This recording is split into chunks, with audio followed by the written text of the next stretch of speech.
Close your eyes and imagine the sound of a Victorian factory waking up. No electrical hum, no fluorescent buzz. Instead, the rush of water turning a great iron wheel, the low rumble of steam gathering force, the steady rhythm of leather belts passing power from machine to machine. For decades, this was the heartbeat of industry, mechanical, visible, almost alive. 12 machines from that age accomplished feats we now take for granted, all without electricity. Some were elegant, some were brutal, all were ingenious. Step back with me into the smoke and iron and see how the work was done. The first thing you would have noticed, stepping onto a Victorian factory floor, was the vibration. Before your eyes adjusted to the dim light filtering through soot-streaked windows, before you could make sense of the machinery towering around you, you felt it, a deep, constant tremor rising through the floorboards and into your bones. That vibration came from the line shaft system, the invisible nervous system of every pre-electric factory. Massive iron shafts ran along the ceiling, sometimes stretching hundreds of feet, spinning continuously from the moment the factory opened until the final whistle blew. From these main shafts, smaller pulleys connected to leather belts that dropped down to individual machines below. One power source, a water wheel or steam engine, could drive an entire building through this elegant web of spinning iron and leather. The line shaft was never silent. You can almost hear it now if you close your eyes. The low hum of iron rotating in its bearings, the soft slap of leather belts against pulleys, the occasional creak of a bracket adjusting under load. Workers learned to read these sounds the way sailors read the wind. A change in pitch meant a belt was slipping. A new vibration meant something was coming loose. The factory spoke to those who knew how to listen.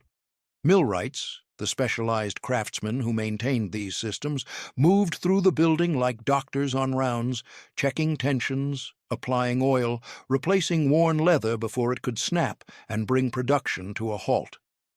Their hands knew the temperature of every bearing, the give of every belt. A surviving engineering manual from 1874 describes the line shaft as the heart of the factory, noting that all other machines are merely its limbs. This was no exaggeration. Without the line shaft, nothing moved.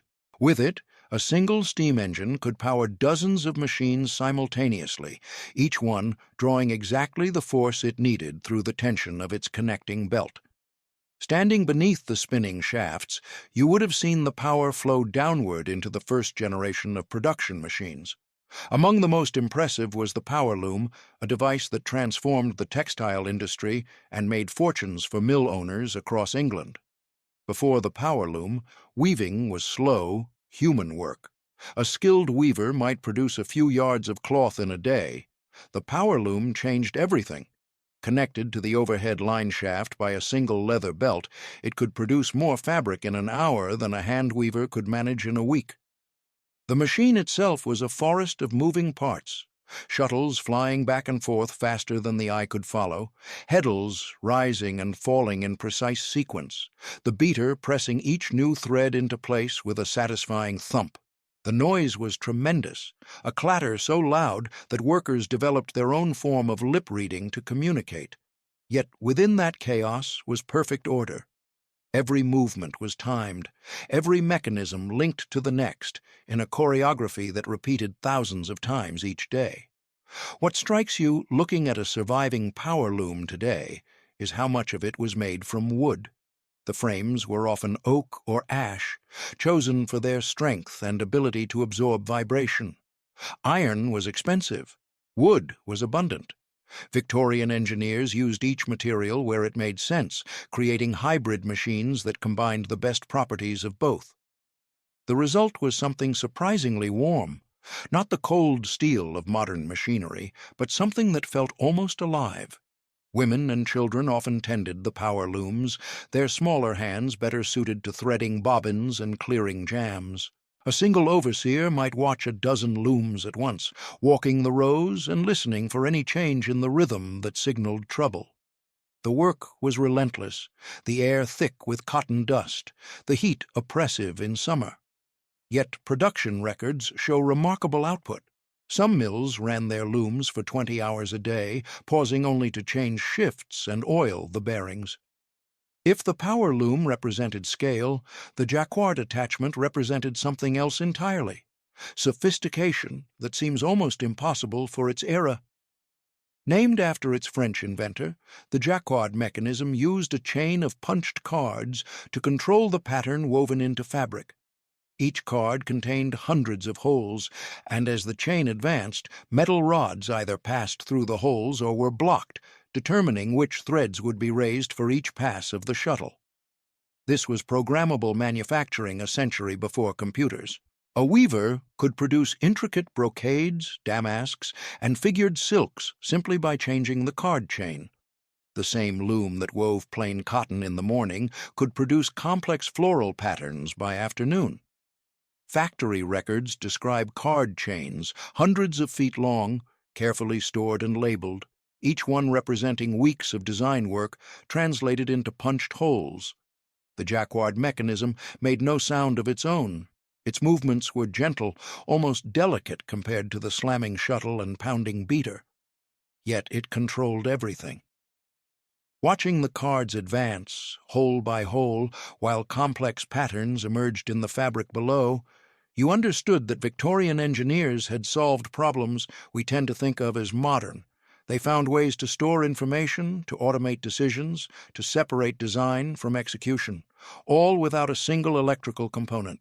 The fourth machine on our tour takes us from textiles to metalwork and from large-scale production to something requiring almost surgical precision: the horizontal boring mill.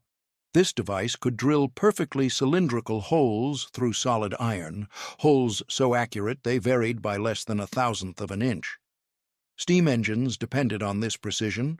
A poorly bored cylinder meant lost pressure, wasted fuel, and machinery that shook itself apart. The boring mill worked slowly, its cutting head advancing fractions of an inch with each rotation. Coolant, often just water mixed with oil, dripped onto the cutting surface to prevent overheating.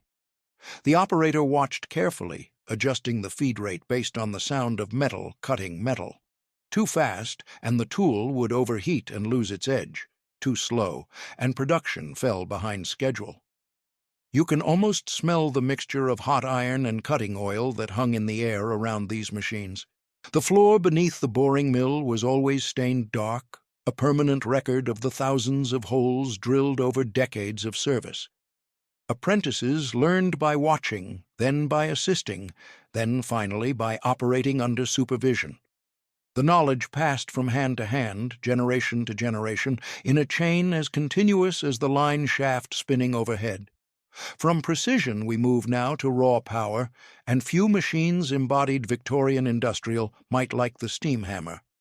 Invented by James Nasmyth in 1839, this towering device could deliver blows of several tons with enough control to crack an eggshell without damaging the yoke beneath.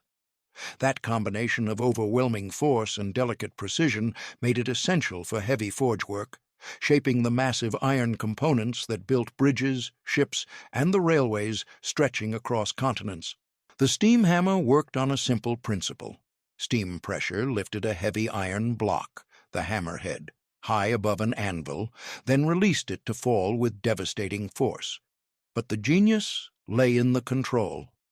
The operator could adjust the steam flow to vary the stroke from a gentle tap to a crushing blow, all with the same machine.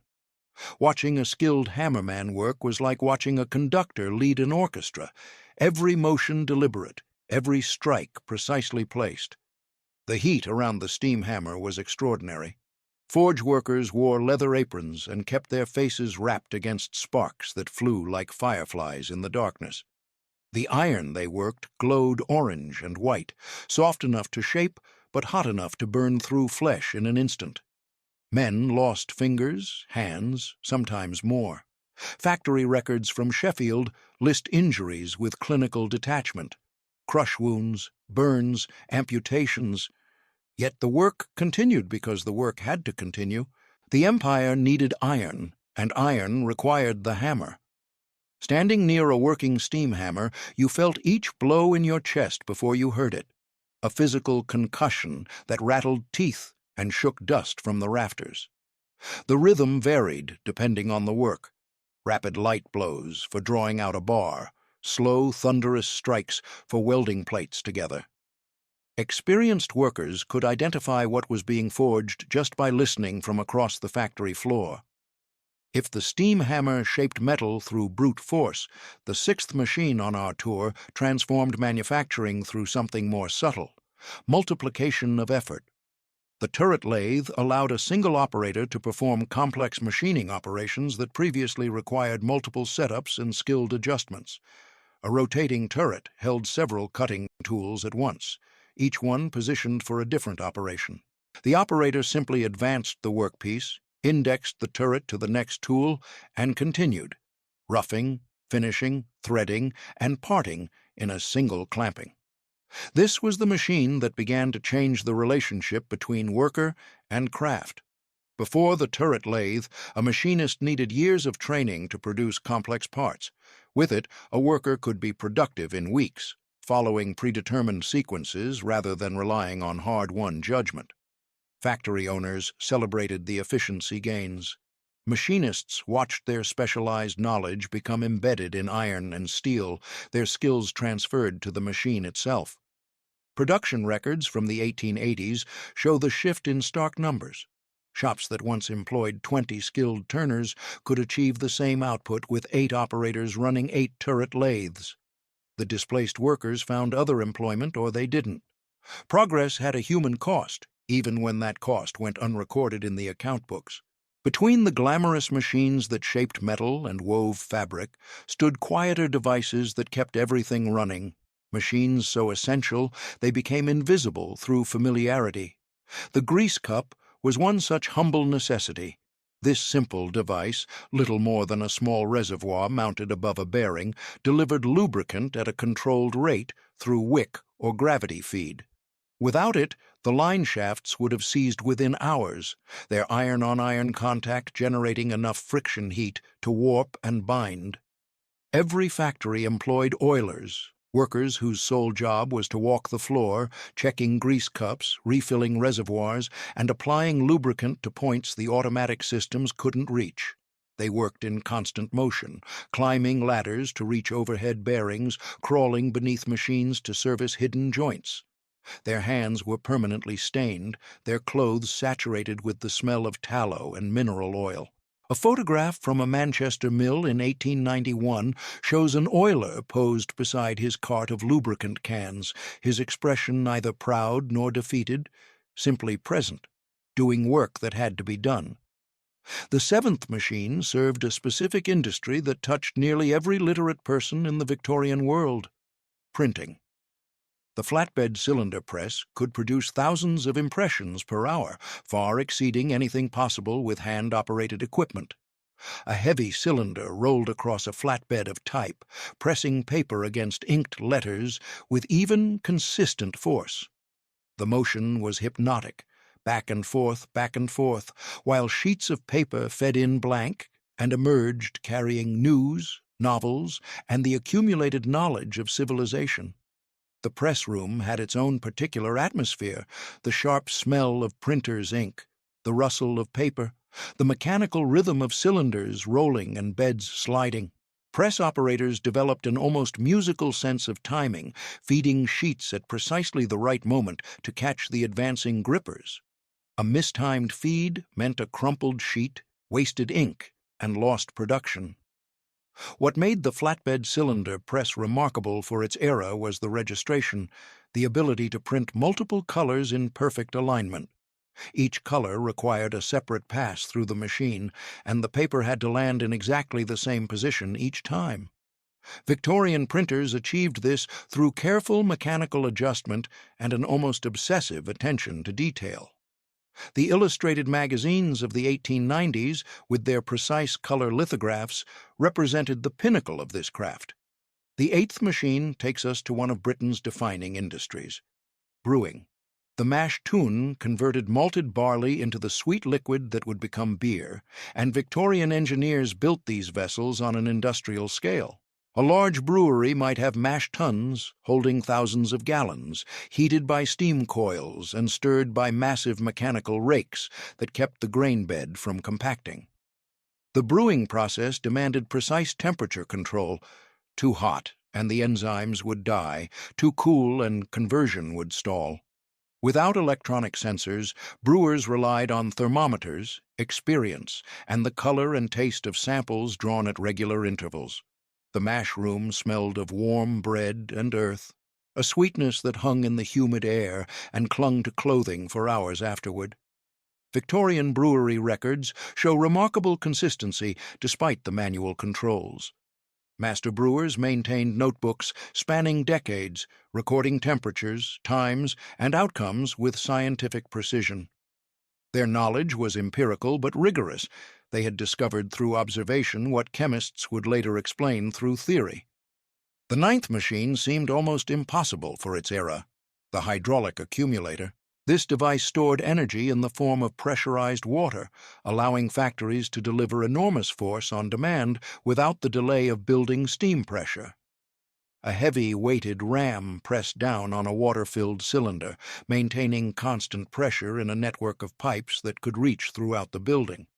When a hydraulic press needed power, it simply opened a valve and the accumulated pressure did the work.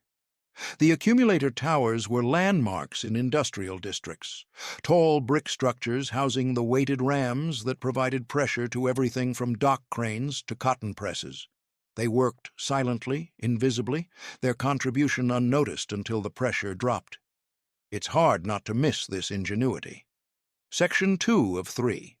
We come now to quieter spaces, the workshops and smaller operations where individual craftsmen worked alongside their machines rather than serving as mere attendants to vast industrial systems. The 10th machine on our tour takes us to such a place, the treddle lathe. Powered entirely by the operator's foot pumping a pedal connected to a flywheel, this modest device turned wood, brass, and soft metals into precision components. A skilled turner could produce work of remarkable quality with nothing more than muscle, patience, and years of accumulated knowledge. The treddle lathe sat in workshops throughout the Victorian world, in small factories, in repair shops, in the back rooms of hardware merchants. Its rhythm was entirely human, the steady pump of the foot, the whir of the flywheel building momentum, the whisper of the cutting tool removing curls of material.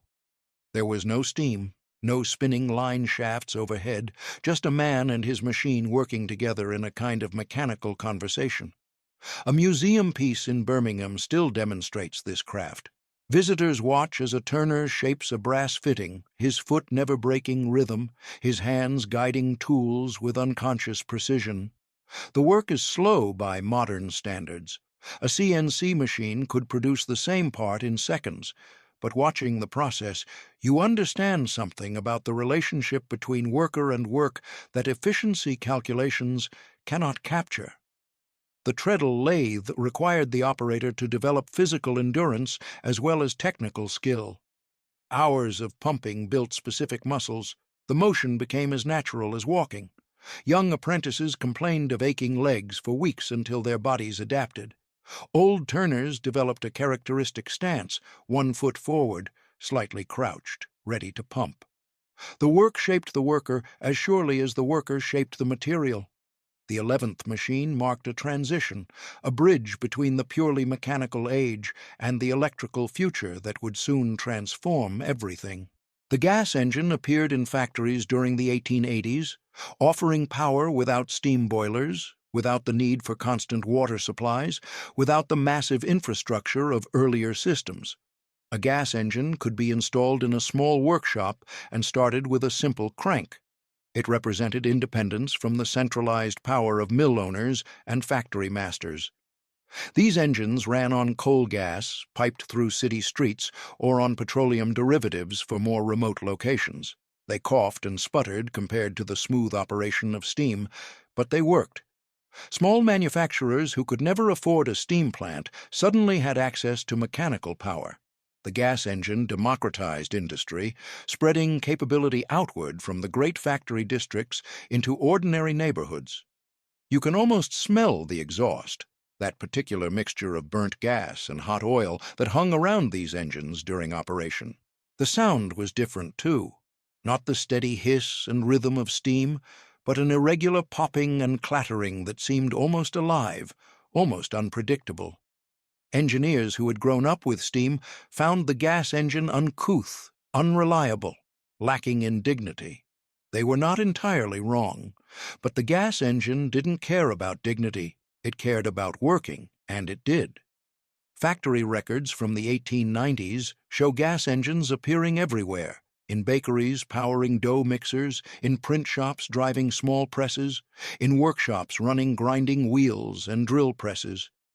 Each installation represented a small revolution, a business owner gaining independence, a craftsman expanding capability, an industry growing beyond the limits of central power distribution. The 12th and final machine on our tour is perhaps the simplest and the most enduring, the hand crane. While hydraulic systems and steam-powered hoists handled the heaviest lifting, countless factories relied on manual cranes for everyday movement of materials. A worker turned a handle, gears multiplied the force, and loads rose smoothly from floor to platform, from cart to workbench, from finished goods pile to shipping area. These cranes had no power source except human muscle, yet they could lift hundreds of pounds with relative ease. The mechanical advantage came from carefully calculated gear ratios, the same principles Archimedes described millennia earlier, refined through Victorian engineering into devices of surprising capability. A single worker could accomplish what would otherwise require a team of laborers. The hand crane represents something important about the pre-electric factory, the constant presence of human effort. Even in the most mechanized facilities, workers provided essential force for dozens of daily tasks. Machinery multiplied their strength but never replaced it entirely. The factory was a partnership between flesh and iron, each dependent on the other. Walking through a preserved mill today, you encounter hand cranes still mounted on their original posts, chains hanging motionless, handles waiting for hands that will never return. These modest devices outlasted the great engines that once powered the factory floors. They required no fuel, no maintenance beyond occasional oiling, no specialized knowledge to operate. Their simplicity ensured their survival even as the complex systems around them fell silent. And fall silent they did. The transition to electrical power came gradually but completely. Motors replaced line shafts. Individual machines gained independence from central power sources. The great belts stopped turning, the overhead pulleys grew still, the rhythm that had defined factory work for generations faded into memory. One photograph from 1923 shows workers dismantling a line shaft system in a Lancashire mill, cutting the leather belts that had spun continuously for 50 years, lowering the iron shafts that had transmitted power to 3 floors of machinery. Their expressions are unreadable. Were they relieved to see the dangerous overhead systems removed? Did they feel any loss for the world they had known? The photograph doesn't say. It only shows the moment, the end of one era, the beginning of another. The 12 machines we have visited today represent a fraction of Victorian industrial ingenuity. Thousands of other devices filled the factories of that age, each one solving specific problems with the tools available: water, steam, gravity, and human strength. They built an empire, transformed economies, and created the industrial world we inherited. It's hard not to miss something in their passing, not the danger, not the pollution, not the grinding labor, but something else. The visibility, perhaps. In the pre-electric factory, you could see power moving through the building, trace it from source to application, understand the mechanical relationships that made work possible. The line shaft connected everything, made the factory a single organism rather than a collection of independent parts. Today's factories hum with invisible electricity, their operations controlled by computers, their efficiency measured in milliseconds. Progress, certainly. But in the quiet of an abandoned mill, where sunlight falls through dusty windows onto silent machinery, you can still feel the vibration that once rose through these floors. the ghosts of iron and leather, of steam and sweat, of human hands on cold metal. They don't build it like this anymore. Perhaps they never will again.